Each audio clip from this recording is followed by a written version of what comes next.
Time now for top picks with our guest Brett Girard here on Market Call. Number one today, Thermo Fisher Scientific, TMO in New York. Brett?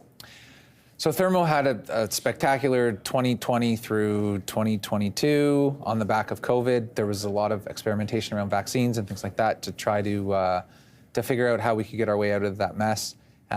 Company had a challenging 23 and really 24 too.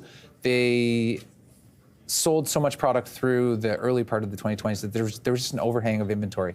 And so sales were slow and the stock price has been sort of sluggish since then. But we're looking forward now. We're seeing talk about deregulation in healthcare in the US. We're seeing more drugs that are going to be brought to the market. And Thermo, just a really interesting anecdote. So they sell these Fisher gloves, these blue nitrile gloves that anyone who's worked in a lab or in a hospital would know. Mm-hmm. The gloves in 2020 went as high as $120 a box. They dropped down to about $88 a box, and now they're at about $115 a box. So it's just indicative of how the price of and the demand really for their products have changed over time. But in spite of the flat sort of price, we've seen the dividends grow on a 1, 5, and 10-year basis at somewhere between 11 and 20%. Mm-hmm. So really high quality name, something you can add to the portfolio. You can sleep at night with this because it is healthcare, it's a defensive name, and just let it ride. Okay. A.O. Smith is the second top pick on this day. AOS in New York. Brett? Yeah, so A.O. Smith is water filtration. So, to caller's point earlier, so it's water filtration, it's boilers, and it's broadly water technology. When we look at tariffs and we look at what's going to impact the company, about 75% of their sales are domestic. So they're selling into the US. When we see the devastation with these California wildfires, unfortunately, there's going to be a significant amount of rebuilding in that area. There's going to be a lot of demand for filtration technology, for boilers.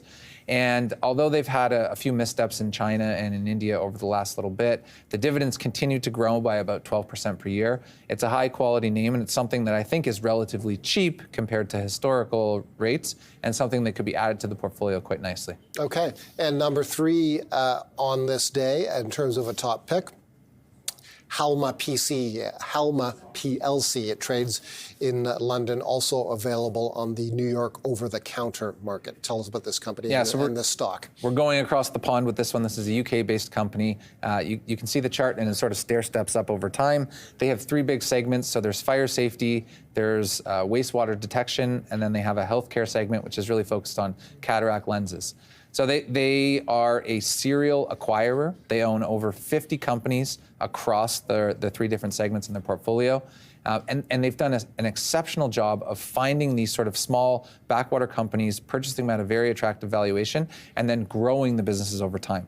So if we look since 2021, so over the last 4 years, revenue's grown by 51% over the last 4 years. Profits have grown by 42%, and then return on invested capital, which is something that we're always after, has grown steady by about 14.5% per year. So really high quality name, gives us very different exposures from a lot of the Canadian and the US names, especially if these tariffs come in place. This is something that you consider adding into the portfolio. There's a nice dividend yield, and you have this growth over time. Brett, on behalf of our viewers, thanks a great deal for another appearance on Market Call. Thank you for having me. Brett Girard was our guest on Market Call. We look forward to welcoming him again. A thank you to everybody who asked a question. Let's check in on the markets. It's been a while since we've done so. There's another up day in the U.S. markets. They are off to a very strong start this early 2025 thus far. There you see the NASDAQ composite on the bottom of the screen up by 1.5 percentage points. The Dow Jones Industrial Average working our way up by 0.25 percentage point. The broadly based S&P 500 up by 0.33 percentage point. The S&P 500 so far this early new year up by more than 3.5%. Here's a look at the S&P TSX Composite Index. It's up 2.5% so far in 2025, and that includes a gain of about 0.25 percentage point so far today. Where the strength is coming from so far on the TSX, Nutrien is the number one advancer. Nutrien, the fertilizer giant, up by nearly 5%. That's adding 12 points to the 68-point rally you see on the TSX. Otherwise, Cameco, Shopify, Canadian Pacific, Kansas City, and Agnico Eagle Mines are the top 5 most influential advancers. Let's take a look at crude oil. A flat day for WTI, 75.84 is the current price per barrel. Here's the US dollar. which has soared since the election of Donald Trump in the United States. We'll take a look at the U.S. dollar and the Dixie versus the Dixie index. There you see the big rally that has been in place since late September. It's lost a bit of altitude since then, but the path of travel has been up for a while now on the dollar. Here's a look at gold, meanwhile. Ounce of gold now trading at about $2,700 per ounce, getting closer to $2,800 now at $2,769 US dollars per ounce. That's it for Market Call. Thank you so much for watching.